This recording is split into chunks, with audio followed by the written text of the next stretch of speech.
Sziasztok! Na, megérkeztünk Walesbe, most itt olyan jó süt a nap. Ilyen helyen még nem jártunk, és nem is tudtuk, hogy van.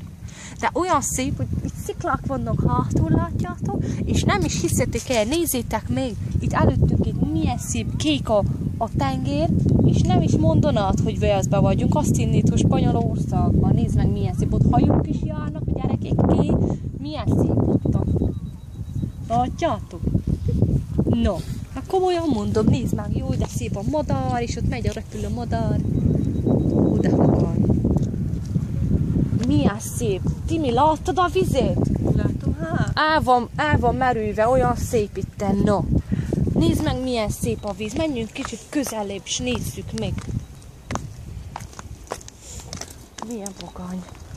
Jaj, de szép a víz. Milyen átlátszó, nézd már meg. De átlátszó. Hát olyan szépen végtelen a tenger, ugye? Végtelen. Nézd meg, milyen szép, no. Na, jön ott a madár is. Milyen szép. De szép. Gyönyörű. Timi el van hűve, mert nagyon szereti. Ugye? Jaha. Na, hát itt nagyon szép az idő, és kicsit leülünk, és pihenünk, és aztán megyünk tovább, nézzünk más helyeket is. De itt megérte eljönni, na, mert mondom, tiszta a víz, és elég szép, ugye? Nagyon. Tessék, drága. Ne ejtsd le, no, ha lehet, ne ejtsd le. Majdnem le, nem adom neked a telefon. Pirulj is. Majdnem lejtette a telefonomat, a Galaxy S4-est. Na menjél. Ottan, nem adom neked. Egyszer adom, és akkor is lejti. Hát, borzolom.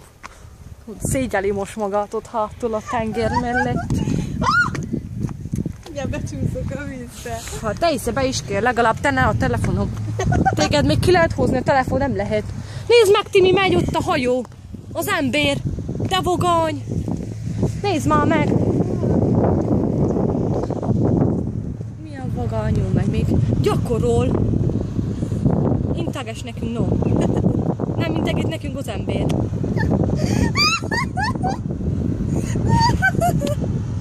Integetett, az milyen szép volt tőle, látjátok? Jaj, de szép. No. Na hát akkor menjünk tovább, mi akkor, na.